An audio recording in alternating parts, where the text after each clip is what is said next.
Bonjour à tous, alors nouvelle sélection des liens de la semaine un peu plus courte que d'ordinaire, mais bon, on va pas chipoter, hein, on a le temps, on est en confinement, il y a moins de choses à regarder sur le net, il y a moins de gens qui écrivent des trucs cool, mais bon, c'est pas grave, j'ai encore beaucoup de choses à vous montrer quand même. Alors on va basculer sur mon ordi.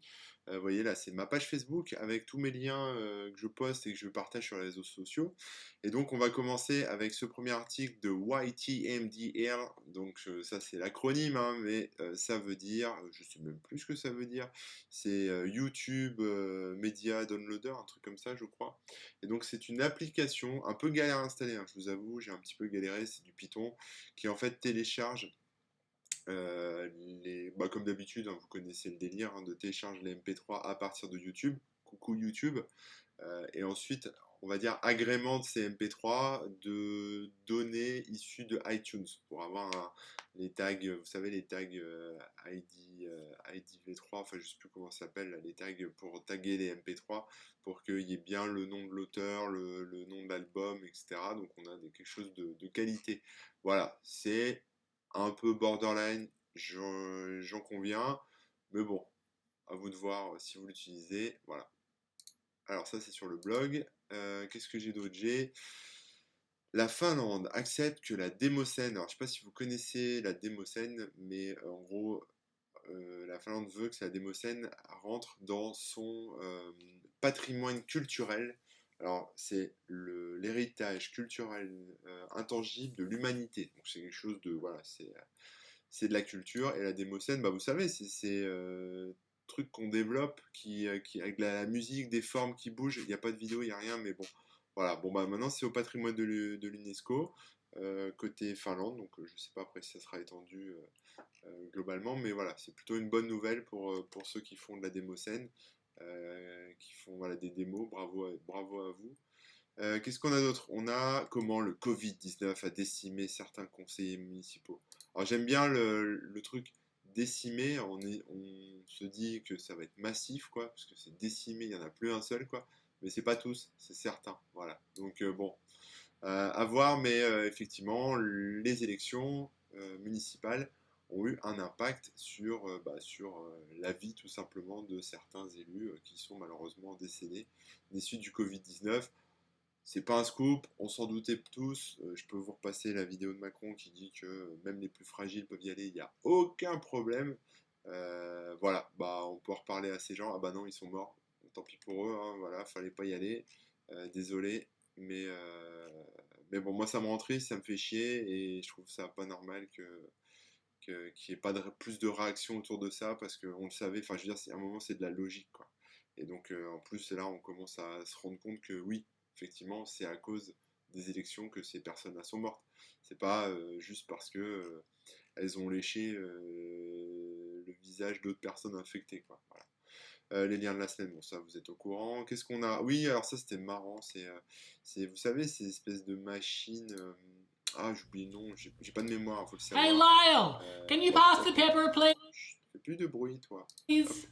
Je sais plus ça a un nom là, les machines j'allais dire de Bomberg, mais c'est pas vraiment ça, mais vous savez, c'est ces trucs qui s'enchaînent là, qui bougent dans tous les sens. Et alors, franchement, celle-là, elle est longue, elle fait 5 minutes 12 et on voit tout ce qui se passe, etc. Elle est vachement bien, ça s'appelle Pass the Paper, donc passe le poivre, hein, avec un petit fond de social distancing. Et il se passe plein de trucs. Des fois, on a l'impression même que c'est raté, que tout s'écroule, mais en fait, ça repart. Enfin, c'est formidable. Allez voir ça. C'est sur Joseph Machines. Tiens, d'ailleurs, on va aller voir. Vu qu'on a un peu de temps, j'ai moins de liens, on va prendre le temps. Il a pas mis le nom de. Comment ça s'appelle là? J'ai oublié, je suis désolé.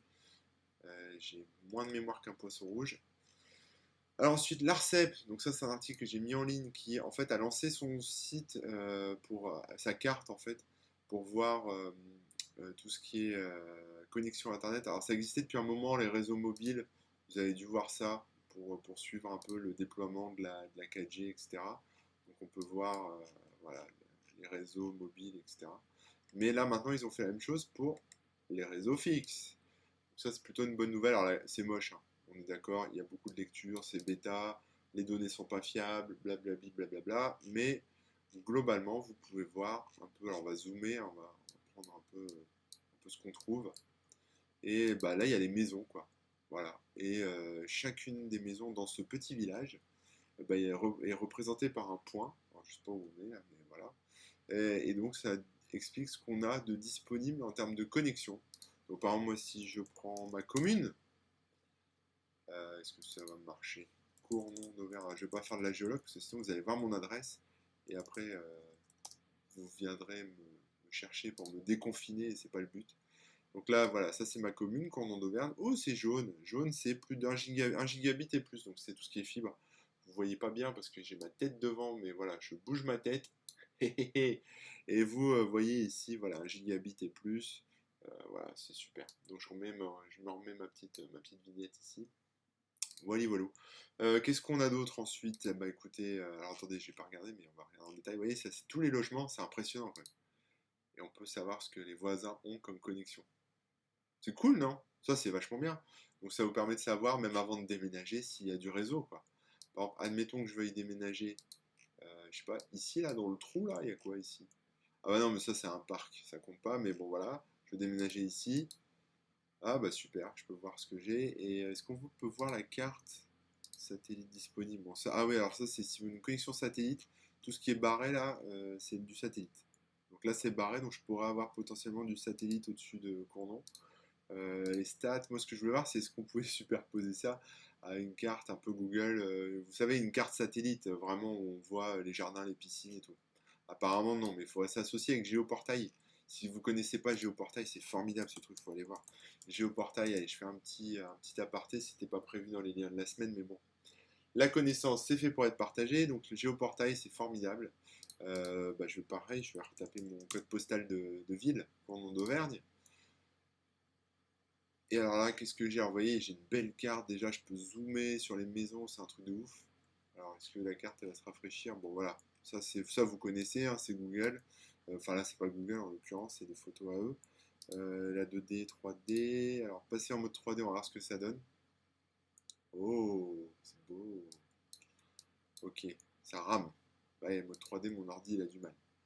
Vas-y, dépêche-toi. On doit voir, alors, on voit un peu les reliefs, hein, vous voyez. Là, c'est un peu en relief, etc.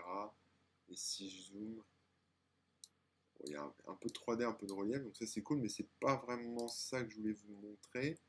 Ce que je voulais vous montrer, c'est les différentes layers en fait de cartes. Voilà, plus de données. Alors là, c'est les photos aériennes, mais si vous voulez plus de données, alors là, c'est formidable. Vous avez plein de données. Alors, vous avez les cartes vraiment IGN, hein, vous avez tous les chemins, tout ça, et les cartes que vous achetez en supermarché là, avec tous les trucs. Les parcelles de cadastre, alors ça c'est formidable. Par exemple, on va aller ici, là, dans ce petit bled, et on peut voir, il y a tous les numéros de parcelles de cadastre, il y a tout ce qu'il faut. Bon, après, il y a le plan hygiène en tant que tel, hein, et puis après, vous pouvez ajouter de la data dessus. Donc, par exemple, agriculture, voilà, si vous voulez, les registres parcellaires d'agriculteurs, les cours d'eau, tiens, voilà, qu'est-ce qu'on a en cours d'eau? Bon, on a celui-là, voilà, on a tous les cours d'eau, on peut cumuler les cartes, on peut tout faire. Ce, ce truc, j'ai tendance à critiquer souvent les sites gouvernementaux qui sont mal faits, qui plantent, etc. Mais alors, ce géoportail, je sais pas qui a développé ça, je sais pas qui est derrière ce truc, mais si les devs, les chefs de projet, toute l'équipe qui bosse sur ce site m'entend, bravo les gars, franchement, à chaque fois c'est un régal d'aller chez vous, d'aller sur ce site. C'est formidable, c'est carrément. Enfin, Google Maps à côté, ils peuvent aller se rhabiller. Il y a beaucoup plus de data, il y a tout. Enfin, si vous aimez la donnée, si vous aimez voilà, tout ça, il y a plein de trucs. Je vous montre pas tout, mais la santé, voilà, les hôpitaux, vous voulez une carte des hôpitaux, bah, voilà, il y a tout là.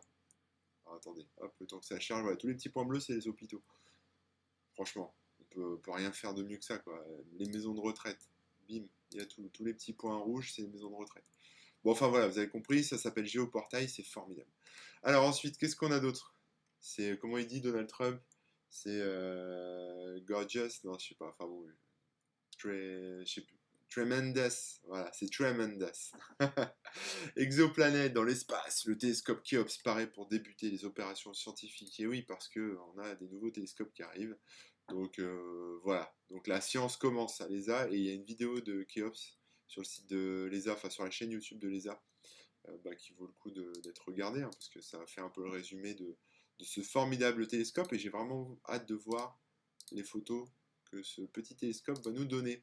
Voilà, je ne le connais pas spécialement, donc je ne peux pas vous dire il en est en termes de qualité, etc., de ce qu'il va fournir, si ça sera de la lumière visible ou des longueurs d'onde, etc. Mais bon, je vous laisserai creuser le sujet. Microsoft corrige un souci de plantage dans son Defender. Et oui, parce qu'il n'y a pas besoin d'antivirus sous Windows, c'est bien connu, il n'y a pas de virus. Enfin, si, il y en a, mais il y en a aussi sous les autres OS. Et Microsoft a un super outil qui s'appelle Windows Defender, qui est un peu son outil de sécu, antivirus, etc.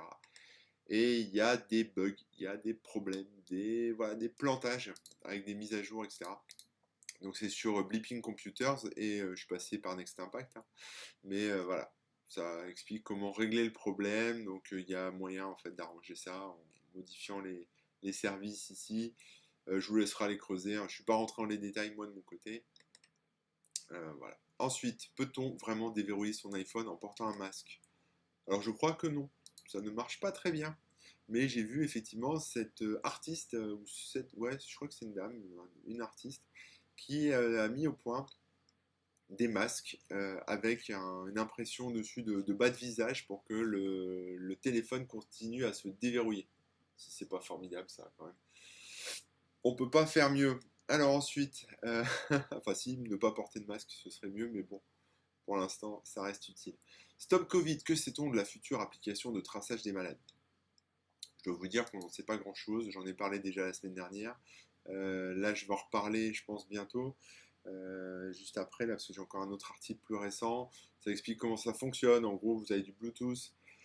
Le Bluetooth, il est, on va dire, marqué, voilà, marqué, mais de manière confidentielle. C'est-à-dire qu'on ne sait pas que c'est vous derrière. Voilà, ça utilise, je pense, l'adresse MAC du réseau Bluetooth, ce genre de truc. Et puis, ça vous alerte si jamais quelqu'un a été en contact avec vous, que le Bluetooth a été. Enfin, en gros, c'est une espèce de war driving, si vous voulez, de connexion Bluetooth à titre personnel pour vous alerter si votre voisin, si les personnes que vous avez croisées sont malades. Masque fait maison contre le coronavirus, voici les critères à remplir. Alors quels sont les critères de par Numérama? Alors ça c'est compliqué les masques fait maison parce que ça protégera forcément moins bien qu'un masque FFP2, FFP3, mais c'est quand même mieux que de se balader avec rien, en slip et sans rien. Donc Numérama reprend un peu tout ça. Et voilà, il vaut mieux qu'un masque fait maison. Il vaut mieux un masque fait maison que rien du tout. Donc ça, c'est ce que je viens de vous dire. Il faut privilégier 100% coton. Voilà, prenez pas des trucs avec du plastique, des trucs de merde en nylon, etc. Coton tissé quand même très fort, quoi. Genre, si on n'avait pas mieux, on peut l'associer avec du tissu non tissé. Mais bon, c'est moins bien. Alors désolé, je baille. Parce que je suis fatigué, je me couche tard, mais je fais que bosser en ce moment, c'est l'angoisse. Alors, attention, fausse bonne idée des filtres à café, filtres aspirateurs. Ça filtre bien, mais ils sont pas adaptés. Parce que, voilà, on a du mal à respirer. Bizarrement. La densité de vos tissus en les passant à la lumière. En gros, il faut qu'on puisse voir le jour à travers, si vous voulez, mais il faut pas qu'on puisse voir la lumière à travers. Je sais pas si je suis clair, mais en gros, c'est par exemple si vous prenez un tissu vraiment noir, vous le mettez sur une lampe, vous allez peut-être voir la lumière à travers. Mais, enfin, vous voyez, en fait, il faut que le tissu brille un peu, mais qu'on ne voit pas les rayons, en fait, que ça ne traverse pas. Voilà. Et ensuite, voilà, après, c'est vous qui le fabriquez. Et si vous n'êtes pas doué, c'est pas terrible. Qu'est-ce que j'ai d'autre? RMC BFM TV. On a les sources d'informations qu'on mérite. Une nouvelle étude montre que le Covid-19 peut conduire à des lésions cérébrales. Sachant que les lésions cérébrales, c'est un truc que moi et mes copains, on constate depuis un mois et demi sur les réseaux sociaux chinois, où on voit des mecs tomber, faire des espèces de malaise, où ils tremblent de partout, enfin bon, bref. Voilà, et donc là, apparemment, on vient de s'en rendre compte en France, et il y a une étude, hein, c'est pas juste des suppositions, voilà, donc là, c'est une vraie étude, et effectivement, c'est un peu impacté, donc ce qu'il faut retenir, et alors c'est les consignes chez les médecins, c'est que les médecins ont pour consigne maintenant, alors ceux qui sont informés, hein, peut-être pas tous, mais consigne de faire attention à des symptômes comme si vous êtes par exemple confus ou si vous perdez, vous savez un peu comme un AVC quoi, voilà, vous perdez la notion des choses, vous savez plus qui vous êtes, où vous êtes, vous ne reconnaissez pas les gens, vous êtes confus ou vous êtes très agité, ça peut jouer dans ce genre de trucs pour le dépistage du Covid. Augmenter la taille d'une image sans perte de qualité. Donc ça c'est une appli que j'avais testée suite à AI Image, c'était celle-là. Suite à BG, j'avais testé ça il y a quelques temps sur le site BG Eraser, vous mettez une image, ça retire le fond, voilà, comme ça, et vous avez une image détourée sans vous prendre la tête. Voilà, une espèce de petite intelligence artificielle qui est plutôt cool. Enfin, de deep learning, on va se calmer avec l'intelligence artificielle. Et ils ont la même chose pour augmenter, on va dire, la taille d'une image. Donc vous prenez une petite image de merde et ça extrapole, entre guillemets, toujours avec du deep learning, l'image. Donc ça, je l'ai testé, hein, et j'ai testé et ça marche très bien. Voilà, donc j'en ai fait un article, c'est sur le blog, si ça vous intéresse. Ensuite, on a la même chose sur les plantages depuis la dernière mise à jour de Windows 10, donc ça je vais pas revenir dessus pour Windows Defender. On a Proton qui est en fait, alors Proton je connaissais pas moi, mais en gros c'est une boîte qui fait du portage d'après ce que j'ai compris. Voilà, ProtonDB. Alors je suis désolé, je connais pas, j'ai pas été voir exactement ce que c'était ProtonDB, je manque à tous mes devoirs, mais voilà, c'est une boîte qui fait ça, qui fait du portage, je crois. Voilà. With Proton and Steam Play, many Windows games now work on Linux. Yeah, bitch. Donc, ouais, c'est ça, ils font du portage. Donc, c'est une boîte, c'est un site où ils mesurent le portage des jeux sous Linux. Alors, ils sont associés avec Steam et ça permet de suivre l'évolution de ce qui est porté ou pas sous Linux.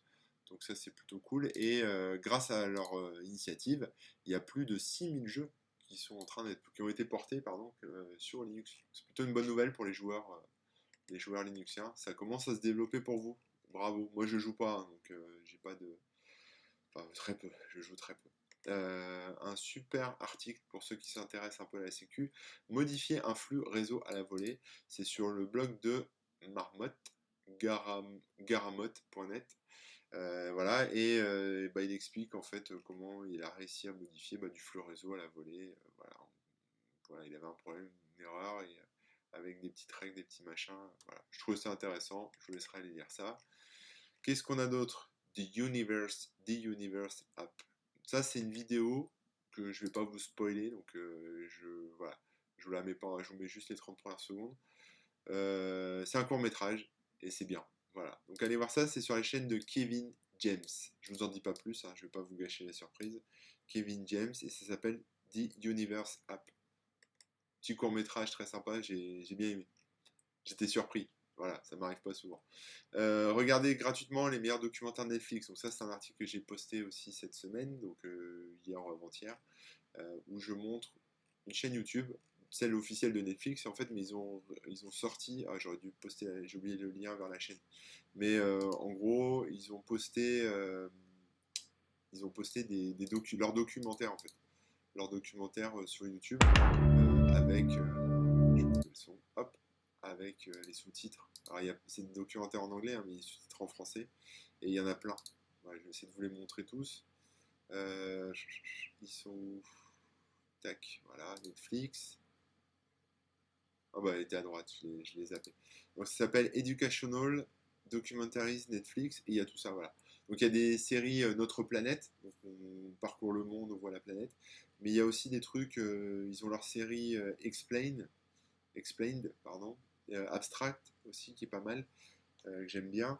Babies, si vous aimez les bébés, ils ont quelques épisodes de Babies et ils ont des documentaires complets comme White Helmets qui suit le personnel de santé qui va sauver les gens en Syrie.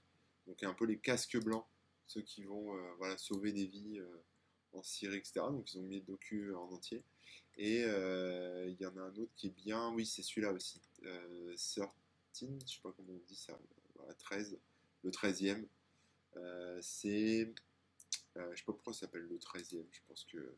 Voilà, j'en sais rien, mais c'est sur le système carcéral américain. Donc, qui explique pourquoi il y a beaucoup de Noirs aux États-Unis qui sont en prison, pourquoi c'est une industrie, comment ça fonctionne, etc. Donc, pareil, à suivre. Normalement, il y a des sous-titres. Voilà, je sais pas si je les ai activés. Ça s'affiche pas, ça doit être. C'est peut-être. Je sais pas. À voir si ça s'affiche chez vous. Là, je les ai pas. Alors, ensuite, qu'est-ce que j'ai? On va fermer ça. On va faire le Proton. Comment la NASA veut ramener des échantillons de Mars sur la Terre. Voilà. C'était un article sur Clubic qui qui explique, je vous spoil pas non plus, qui explique comment la NASA a prévu, bon on voit un peu l'image, hein, mais voilà, comment ils ont prévu d'aller mettre un robot sur Mars, comment le robot va prélever les échantillons et ensuite les renvoyer sur Terre, ce qui serait assez formidable. MoMA, qui est le muséum d'art moderne de New York, qui propose des cours en ligne gratos, c'est bien, via Coursera. Voilà, la mode en tant que design, dans le studio, qu'est-ce que l'art contemporain. Alors évidemment, c'est tout en anglais, mais si vous vous intéressez à l'art, ou tout simplement si vous avez envie de prendre des cours et creuser un peu le sujet, je ne sais pas pourquoi le lien ne fonctionne pas, si c'est bon. Voilà, c'est sur Coursera, il y a plein d'autres cours hein, sur Coursera, il n'y a pas que ça. Donc c'est des cours, des formations, il y a des trucs payants, des trucs gratuits, enfin bon, c'est assez chouette, hein. Allez voir. D'ailleurs, petit scoop, je vous le dis qu'à vous, ça reste entre nous, hein, j'en ai pas parlé encore ni sur les réseaux sociaux, ni sur mon site, mais je suis en train de bosser sur un programme de formation, oui, parce que j'ai souvent les mêmes questions qui reviennent. Comment tu as fait ton site, comment tu fais ta veille, qu'est-ce que tu mets en place sur ton serveur pour le sécuriser, qu'est-ce que tu mets en place sur ton serveur pour que ça tourne avec plein de connexions simultanées, comment tu fais ci, comment tu fais ça. Et c'est des choses qui sont assez longues à expliquer, assez parfois complexes. Et donc moi, mon but, en faisant ces formations, au-delà de gagner ma vie avec ça aussi, hein, c'est de vous montrer, de vous donner vraiment des cours personnalisés un peu là-dessus, de vous montrer comment faire pour que vous ayez les outils, que vous soyez autonome sur gérer votre serveur dédié, votre serveur virtualisé, bien choisir un nom de domaine, alors le référencement c'est pas mon rayon, mais j'en parlerai peut-être un petit peu aussi, mais ça sera dans un module dans une des formations, je pense pas une formation complète. Sécuriser son serveur pour éviter de se le faire poutrer en mode cracra. L'idée c'est de pas submerger avec des trucs techniques de trop, enfin montrer en fait aux gens comment faire, mais facilement, et j'essaie d'orienter ça pour que ce soit accessible aux débutants. Voilà. Donc c'est pas encore sorti, mais quand ça sera sorti, je vous ferai une petite vidéo, je vous annoncerai le truc. Donc vous êtes les premiers à l'apprendre. Je pense que je l'ai même pas dit aux gens de ma famille. Donc, donc voilà. Ça arrive bientôt. C'est beaucoup de boulot en fait, hein. Puis je suis pas un habitué de la vidéo, donc je me forme. J'ai acheté un micro parce qu'il me manquait un truc. Enfin bon, bref. Il y a un petit peu de taf encore, mais ça va pas tarder. La première que je vais sortir, ça sera sur le nom de domaine, le choix du nom de domaine et le choix de l'hébergeur. Parce que souvent j'ai des questions. Quel hébergeur je dois prendre? Est-ce que lui il est bien? Est-ce que lui est bien? Quel config je dois prendre? C'est quoi la différence entre ci et ça, etc. Donc je passe vraiment tout en revue, je prends le temps. Ça dure plusieurs heures, mais voilà, c'est payant après, hein. C'est une formation, donc je vais la vendre. Donc à vous de voir si ça vous intéresse, si vous êtes sur ces problématiques, si vous voulez vous lancer sur le web, mais être en autonomie, quoi. Pas aller commencer à claquer un site chez Amazon ou sur une plateforme d'hébergement à la con. Et voilà, l'idée pour moi, c'est de montrer aux gens que c'est possible de reprendre propriété, de reprendre, on va dire, la main sur Internet et de rester autonome, hein, pas dépendre d'une plateforme en fait, et se faire couper les vivres à au premier coup de chaud de censure ou se faire couper la connexion. C'est pas l'idée quoi. Donc voilà, on en reparlera plus tard, on s'en fout. Linux at home, cooking with Linux. Ok, donc là c'est des outils sous Linux pour vous aider à faire la cuisine. Donc il y a des outils pour les recettes, des outils pour traquer, suivre tout ce qui est nutrition, voir encore des recettes. Enfin ouais, des petits outils libres comme ça, Linux qui sont pas mal. C'est sur linuxlinks.com. Ensuite, Addictive Tips a publié un article sur un site où ils ont mis des fonds d'écran minimalistes. Voilà. Donc, si vous aimez ce genre de truc là, de fond d'écran un peu sympa, allez voir, c'est sur Addictive Tips. Et le titre de l'article, c'est 50 Minimalist Desktop Wallpapers. Voilà. Donc, à vous de voir. Ensuite, qu'est-ce que j'ai comment injecter du code JavaScript pour manipuler les sites? Ah oui, alors ça, c'est un truc que je fais depuis longtemps, moi, parce que j'aime bien le faire, c'est sympa. Avec les outils disponibles. Alors, il y avait un truc qui s'appelait GreaseMonkey avant, je sais pas si ça existe encore, mais puis d'autres outils comme ça, qui permettent en fait de modifier des sites web mais en local, parce qu'un site, ça marche évidemment avec du... Enfin, il y a une partie souvent PHP qui est exécutée par le serveur, mais cette partie, elle vous renvoie ensuite des choses qui sont interprétées par votre navigateur, du HTML, du JavaScript, du CSS, tout ça, c'est des fichiers, on va dire, statiques, qui sont chez vous, et que du coup, vous pouvez modifier. C'est-à-dire qu'en local, vous pouvez modifier la grosseur d'une police, ou la couleur d'un site, mettre un site fond blanc en fond noir, etc. Euh, sans... Voilà, c'est pas du hacking, hein, c'est un truc que vous pouvez faire chez vous. Et du coup, bah, cet article sur Free Code Camp explique comment faire ça. Voilà, comment injecter en fait du code localement, et comme ça à chaque fois que vous allez par exemple sur un site, vous pouvez injecter du code et avoir un site avec fond noir par exemple. Voilà. Mais après on peut faire des choses beaucoup plus complexes que juste changer une couleur de CSS ou changer un JS quoi. On peut faire des trucs beaucoup plus j'allais dire charmés, mais je suis pas si jeune que ça, donc on va dire des trucs beaucoup plus durs, beaucoup plus cool. Voilà. Alors, je ris tout seul de mes propres conneries. Un article formidable du Nouvel Obs. Putain, ça fait un moment, bah, vous le savez, hein, vous suivez mes vidéos et je vous ai saoulé assez comme ça avec le coronavirus, mais selon l'INSERM, qui sont quand même un ramassis de gens très compétents, il faut le savoir. Alors, je dis ramassis parce que je me moque, mais ce sont vraiment, je le pense, hein, sincèrement, des scientifiques, voilà, des gens qui maîtrisent leur sujet, pas en opposition aux politiciens qui nous dirigent, qui maîtrisent absolument rien. Voilà, et donc eux nous expliquent que le déconfinement sans test provoquerait une deuxième vague. Donc c'est ce qui va se passer, hein. Attendez-vous à la deuxième vague dès que, après le 11 mai, là, ça va être rebelote, peut-être en pire. Parce que les vagues peuvent être plus importantes. C'est pas un peu comme des répliques de tremblements de terre. C'est-à-dire qu'un tremblement de terre, souvent, bah voilà, ça tremble un bon coup, et après il y a des répliques, c'est-à-dire ça recommence mais moins fort. En général, c'est ça.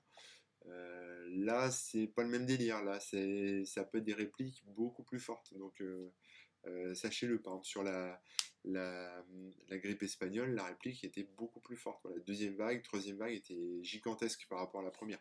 Donc, il faut s'y attendre. Si on gère ça comme des cons, c'est ce qui va nous arriver. Donc moi, je serais vous, après le 11 mai, restez confinés, restez en télétravail, gardez vos enfants à la maison si vous le pouvez. Si vous n'avez pas le choix, je peux le comprendre aussi, mais voilà, moi, je garderai les miens à la maison, tant pis. Voilà, c'est dur, mais bon, c'est comme ça, quoi. Et il vaut mieux être prudent. Et donc voilà, et donc sans test, et bah oui, parce qu'il y a beaucoup de gens qui sont asymptomatiques. Il faut bien comprendre ça, c'est qu'il y a beaucoup de gens qui sont asymptomatiques, c'est-à-dire qu'ils ne montrent pas de symptômes, mais ils contaminent quand même d'autres gens.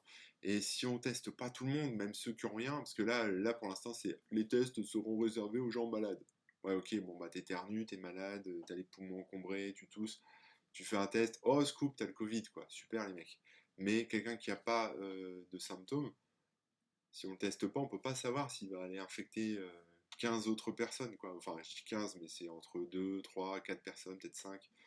Puis il est super communicant voilà, qui sert des paluches à tir à l'arigot, eux ils peuvent contaminer beaucoup plus de monde. Mais voilà, il faut tester tout le monde. Je suis désolé, alors je sais les tests sont pas fiables, à quoi ça sert de tester si les tests sont pas fiables? Effectivement, ça c'est une vraie question. Comment est-ce qu'on peut faire pour que les tests soient vraiment fiables? Je sais pas, est-ce qu'il faut faire des prises de sang? J'en sais rien. Mais bon, je suis pas expert là-dedans, mais ce que je peux vous dire, c'est que voilà, ça commence à se préciser. Il nous faut des tests. Déjà avant, avant les masques, ça ne servait à rien, et maintenant il nous faut des masques. Vous allez voir que dans une semaine, il va nous falloir des tests, quoi. Enfin, une semaine, si je suis gentil. Quoi d'autre? Oui, Apple qui a fait une mise à jour sur son site. Alors ça, c'est sur NeoWin, mais est-ce qu'on peut voir le site d'Apple? Montre-moi le site d'Apple. Il est où le site d'Apple? Il n'y a pas le lien? Si. Voilà, apple.com. Alors vous voyez le Mac Pro là, il est où ce Mac Pro? Je vais essayer de vous le montrer. Le Mac, bah, je crois que c'est ça, le Mac Pro, c'est le nouveau, vous savez, celui qui fait peur aux gens trypophobes, ceux qui ont peur des trous là. Si vous avez peur des trous, je suis désolé de vous montrer ça. Ça fait très peur. Et il coûte très cher. Il est où le prix? Je vais l'acheter, tiens. Non, je plaisante. Alors, voilà. Donc, c'est un ordinateur qui démarre autour de 5000, voilà, 6000 dollars, on va arrondir ça. Euh, voilà. Après, sous forme de rack, un peu plus cher. Et alors, cet ordinateur, vous pouvez lui mettre des roulettes. Voilà, c'est ça l'idée. C'est pour ça que j'explique tout ça, c'est que vous pouvez lui mettre des roulettes pour, bah, je sais pas, faire des courses de Mac Pro dans les couloirs de boulot, ou j'en sais rien, ou pour le déplacer, peut-être qu'il est lourd. Je sais pas. Mais bon, vous pouvez lui mettre des roulettes. Les voici, les roulettes, elles sont super design, elles sont trop belles les roulettes. Mais elles coûtent quand même 699 dollars, quoi. Putain, merde. Des roulettes à 699 dollars. Je veux dire, je pense que même les pneus de Curiosity sur Mars sont moins chers, quoi. Bon, j'exagère peut-être un peu, mais voilà. Après, j'ai pas été voir si chez AliExpress on pouvait trouver des contrefaçons. Tiens, on va aller voir, allez. J'ai le temps, on s'en fout. Ça part freestyle, c'est ce lien de la semaine. Mais on va aller regarder si on peut avoir des wheel kits.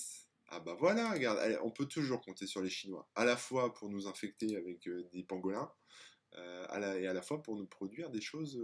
Alors c'est quoi ça? Bottom case cover, fit foot screw. Enfin, un peu le MacBook. Ah non, ça c'est des patins. J'y connais rien moi. Alors, ils vendent des roulettes, mais ça c'est pas. À mon avis, vous pouvez peut-être adapter des roulettes comme ça, mais bon, ça c'est des roulettes de chariot. On va faire des trous dans la carlingue du Mac. C'est peut-être pas l'idée quoi, si vous l'avez payé 6 000 balles. Bon, il n'y a pas de contrefaçon encore de roulettes. Ça doit être vraiment bien copyrighté quoi. Euh, Apple Mac Pro, on va enlever Apple. Des fois, il faut ruser un peu, mais voilà. Tiens, d'ailleurs, je vais lancer un appel parce que peut-être que vous savez, j'ai demandé sur Twitter, mais il n'y en a aucun qui est capable de m'enseigner. Je cherche, vous voyez ces trucs là, ces hubs USB là, voilà, ça là, j'ai besoin de ça. Alors ça, alors bon, celui-là il est spécial, il y a des switches pour chaque truc, ce qui n'est pas utile pour moi, mais j'essaie d'en trouver un autre, voilà. Ce genre de truc là, voilà, bon ça j'en ai plein, je suis content, j'aime bien et tout, mais je voudrais la même chose, mais vous savez avec des USB type C là, des USB-C, vous voyez, des hubs où on peut mettre ces connecteurs là, ceux-là là, voilà, où je peux brancher des trucs comme ça. Mais j'en veux beaucoup, voilà, parce que moi j'ai des écrans type C, j'ai plein de trucs type C, et j'en ai que deux sur mon ordi et ça me frustre. Donc j'en voudrais plus, et j'en trouve pas. Il n'y a pas de hub type C. C'est là que je tape et que j'en trouve un. Mais enfin, il y en a, mais ils sont limités avec deux connecteurs. Enfin, c'est la dèche, quoi. Alors, il y a peut-être des contraintes de voltage que j'ignore. Mais ouais, il y a des trucs comme ça, là. Enfin bref, là, je fais mon shopping. Mais si vous avez un plan, si vous connaissez un hub où on peut brancher que des... j'essaie de retrouver le dessin. Que des USB type C, là, que ces petits trucs-là, là, ici, là. Voilà, là, ça, là. Ouais, ça m'intéresse. Je veux que ça, le reste, je m'en fous. Je veux pas d'USB classique. Et plus que deux, quoi. J'en voudrais 10. Enfin, j'exagère, mais voilà, c'est un peu l'idée, quoi. Voilà. Parce que là, je suis triste. Alors, je regarde AliExpress, hein, mais c'est pareil sur Amazon, sur LDLC, enfin, tous les sites e-commerce. Hein, c'est pas. Voilà. Alors, oh, bah, les belles roues. Elles sont belles quand même. Hein. Ouais, c'est vrai qu'elles sont belles. Allez, je les achète. Non, je plaisante. Alors, qu'est-ce qu'on a d'autre maintenant? Imago. Alors, Imago, c'est un site dont j'ai parlé sur mon blog, qui en fait est une plateforme. Alors, c'est des vidéos YouTube hein, pour la plupart, qui sont groupées sur la plateforme, et ça a pour thème, en fait, c'est de la curation de la veille sur le thème de la transition. Donc, on est en plein dedans en ce moment, transition écologique, etc. Et donc, bah, si vous aimez ce sujet de la transition, de l'écologie, je sais pas s'il y a les thèmes éveil des consciences, alternatives concrètes. J'ai pas regardé dans la santé alimentation s'il y avait des sujets sur l'homéopathie, donc ne me sautez pas dessus s'il y a des trucs qui sont de l'ordre des médecines alternatives un peu just. Mais après, pour le reste, vous savez, faire son compost, comment est-ce qu'on évolue dans le monde de demain, voilà, l'écologie, voilà, comment faire, voilà. Bon, bref, vous avez compris le concept. Donc Imago regroupe tout ça en fait. Alors, là, j'irai fouiller dans vos poubelles, il y a un petit résumé, c'est super propre, c'est une série, il y a plusieurs épisodes. Et si je clique, évidemment, j'aurai un player. Ça, je sais pas ce que c'est comme player, mais bon, c'est peut-être du, ouais, c'est du Peertube. Voilà, j'ai un Peertube là derrière qui s'affiche. Euh, donc voilà, c'est sympa. Ça s'appelle imagotv.fr. Je vous recommande. J'ai fait un article dessus. Qu'est-ce qu'on a d'autre? Ah ouais. Alors ça, si vous connaissez pas, c'est une chaîne YouTube donc un YouTuber qui s'appelle Étienne, je crois. Oui, c'est ça, Étienne. Et Étienne, son boulot, c'est de chasser les frelons asiatiques en fait. Enfin, il chasse les nuisibles. Mais en même temps, il fait des lives YouTube. Je suis tombé dessus par hasard hier soir. Je connaissais pas. Il a quand même 360 000 abonnés. Enfin, c'est une rockstar le mec. Donc je pense que vous le connaissez. La plupart d'entre vous qui traînent sur YouTube doivent le connaître. Et il se fait bouffer la gueule par des frelons. Voilà, regardez ça. C'est super impressionnant. Puis alors là, je vous mets pas le son, mais il y a le son et tout. Donc il explique, voilà. Et le mec, il est décontracté, il se marre, il balance des vannes, enfin vraiment bon esprit, quoi. mais ce truc et les frelons là, c'est super dangereux. Donc en fait, je me tape des vidéos YouTube de frelons depuis hier soir. Enfin, j'ai regardé ça hier soir, ça m'a un peu captivé, vous savez, comme ces vidéos sur la police, là, sur W9, là, enquête d'action de choc de la mort qui tue. Bah, c'est pareil là, mais avec les frelons, et c'est grâce à Étienne. Donc Étienne, je ne te connais pas, tu ne me connais pas peut-être. Étienne LGF, donc LGF, je crois que c'est, je sais plus, c'est guêpe, frelon, et le L, j'ai oublié ce que c'était, mais bon. Je crois que c'est larve, guêpe et frelon, un truc comme ça. Et regardez le nid là qui débusque et tout. Enfin, formidable quoi. C'est un truc de ouf. Le nid là, il fait la taille de 3 ballons de basket. Et donc il fait des lives et les gens commentent et c'est trop marrant quoi. Donc enfin c'est trop marrant, c'est très oppressant, hein, très flippant. Je sais pas comment il fait dans sa petite combi là, mais regardez ça. Putain. Bon bref, on va pas la regarder en voilà, ça s'appelle Étienne LGF. Alors attendez, là je me spoil. Voilà. Alors après qu'est-ce que j'ai?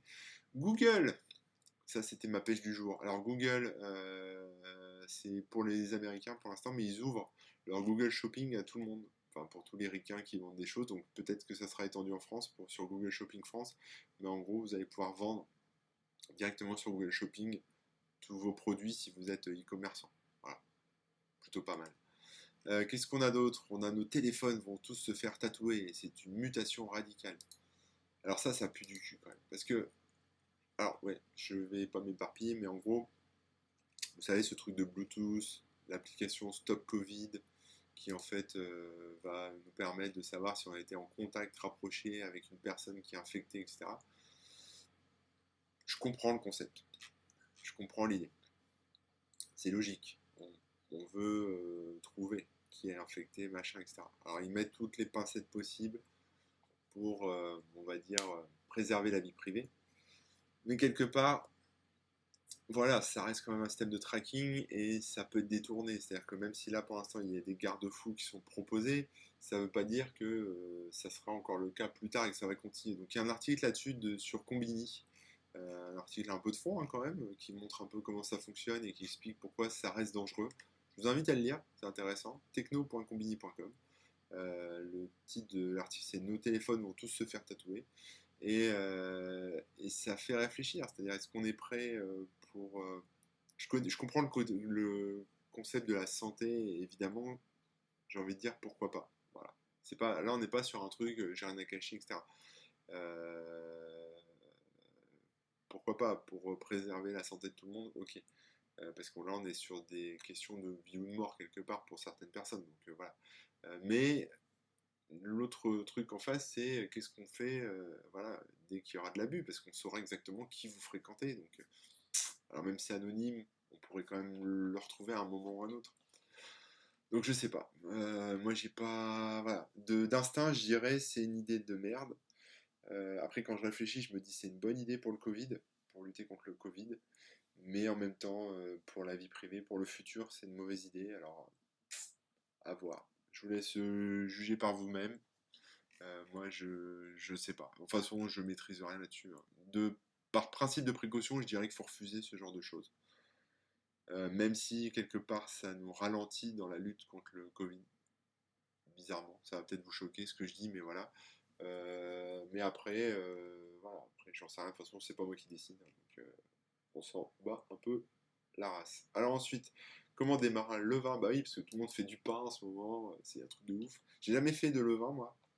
Je fais du pain avec de la farine sèche, enfin de la levure sèche depuis un moment. Et c'est très bon d'ailleurs, je fais ça en cocotte. Si vous voulez l'adresse, si vous voulez vous tapez pain Corben sur votre moteur de recherche préféré. Je suis repassé sur Google parce que j'ai reformaté mon disque et j'ai pas eu le temps de remettre compte. Parce que c'est le moteur par défaut Google là. Mais voilà, comment faire du pain facilement. Hop, voilà. Et en cocotte, donc j'explique tout, c'est pas compliqué. Vous prenez un kilo de farine, alors vous prenez de l'eau, là, 700 ml d'eau, vous mettez votre eau dans un saladier, vous diluez dedans votre levure de boulanger, 10 grammes de levure, donc je crois que c'est 2 cuillères à café de levure sèche. Moi j'utilise la levure sèche, mais voilà. Vous faites chauffer votre eau à 700 ml, ensuite vous rajoutez la levure, vous mélangez, vous balancez la farine dedans, vous remélangez grossièrement, vous ajoutez du sel, ensuite vous laissez reposer 2 jours minimum ou plus après si vous pouvez garder ça 15 jours, ça fait ça en fait après dans votre pot. Et ensuite bah, vous pouvez faire cuire du pain en cocotte Ce qui fait qu'après vous aurez un super pain, etc. Bon, je ne rentre pas trop dans les détails, lisez quand même la recette, c'est sur comment faire du pain facilement, et ça c'est sur mon blog. Et donc pour ceux qui veulent se lancer dans le levain, il y a un site, il y a un article sur Humanize, je sais pas comment on dit. Démarrer son propre levain, ça prend du temps, mais le temps est relatif. Voilà, et ça explique comment faire son levain, donc c'est-à-dire comment créer un être vivant constitué de lactobacilles qui vont vous aider à faire lever votre pâte. Donc c'est un moyen de se passer de la levure. Ça donne au pain un petit goût un peu piquant. Et en général, oui, les gens qui font ça, qui font du levain, donnent un nom à leur levain. Parce qu'après, l'idée, c'est de le nourrir, de l'entretenir et de le garder en vie.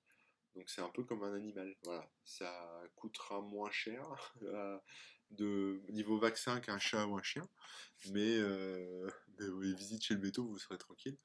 Mais voilà, ça vaut le coup de tester, ne serait-ce que même pour l'expérience scientifique. Je pense que c'est marrant de partir de quelque chose un peu d'inerte et d'y insuffler la vie. Voilà, vous allez devenir Dieu grâce à cet article sur le levain. Ubuntu 20.04. Qu'est-ce que ça nous raconte? Alors sur ItsFoss, j'adore ce site. ItsFoss nous fait un petit topo sur Ubuntu 20.04 que j'ai installé en bêta qui est vraiment top. Franchement, j'adore. C'est une version LTS long term support, hein, donc c'est-à-dire qu'elle sera supportée pendant longtemps. Donc vous pouvez l'installer sur un serveur par exemple. Voilà, vous n'aurez pas de problème de mise à jour. Vous aurez des mises à jour, mais vous n'aurez pas de problème d'upgrade de version d'ici un petit bout de temps. Et donc ça sort le 23 avril, ce qui est bientôt. Je ne sais pas quel jour on est là. On est le 21, donc dans 2 jours. En toutes les flavors, dans tous les parfums, Kubuntu, Ubuntu, Xubuntu, etc. Et puis bon, après, en fait, ISFOS, ils font un petit retour sur est-ce que ça peut marcher en 32 bits, quelle version de GNOME il faut avoir, est-ce que je dois payer, est-ce que je dois payer quoi. Quelles sont les nouvelles fonctionnalités, il y a une petite vidéo là-dessus, ça fait un Windows petit tour. Offense. Bon bref, voilà, une petite FAQ pardon, de Ubuntu 20.04, donc c'est sur ItsFoss.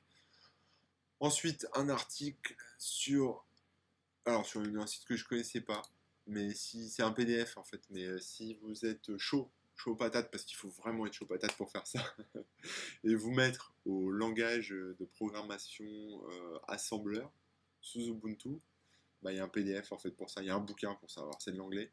Voilà, je me dis en période de confinement, quand c'est vraiment la loose, que vous savez pas quoi faire de votre vie, vous pouvez vous plonger là-dedans et du coup commencer à apprendre l'assembleur. Ne serait-ce que parcourir le truc pour apprendre après à désassembler et comprendre ce que vous faites quand vous faites du reverse engineering, par exemple, si vous faites de la sécu. Voilà, et c'est comme ça se fait sous Ubuntu, c'est accessible un peu à tout le monde parce que l'OS est quand même assez simple à prendre en main. Donc à voir, voilà, c'est sur open.umn.edu. Et puis on reste dans le domaine du levain avec la pizza au levain, une recette présentée par Olivier Poisa, voilà, et qui apparemment est chef. Je ne connais pas ce monsieur, mais il a un beau chef en pizza. Voilà, c'est un pizzaiolo. Et donc il explique comment faire la pizza au levain. Et là, peut-être, pourquoi pas tester. Voilà. Donc lui, je sais pas comment s'appelle son petit levain, mais il fait sa pâte à pizza. Je fais aussi de la pâte à pizza avec la levure sèche. J'ai jamais tenté avec le levain. Et on m'a donné une astuce la dernière fois, c'est d'écraser une pomme de terre cuite à l'eau, quoi. Enfin voilà, une pomme de terre dedans pour donner plus de tendresse à la pâte. Pourquoi pas? À voir. Donc elle m'a l'air sympa sa pizza. J'ai envie de faire. Je fais souvent des pizzas, mais en la levure sèche. Voilà, c'était la fin de ce lien de la semaine spécial cuisine des mousquetaires. Je vais essayer de rebasculer sur ma tête en grand. Voilà, ouais, j'ai installé un nouvel outil là pour faire des trucs comme ça. C'est pas OBS, mais c'est plus simple pour les screencasts. J'espère que vous vous portez bien, que ça vous a plu, et puis je vous dis à très bientôt pour un prochain lien de la semaine. Prenez soin de vous, et puis la semaine prochaine. Allez, ciao!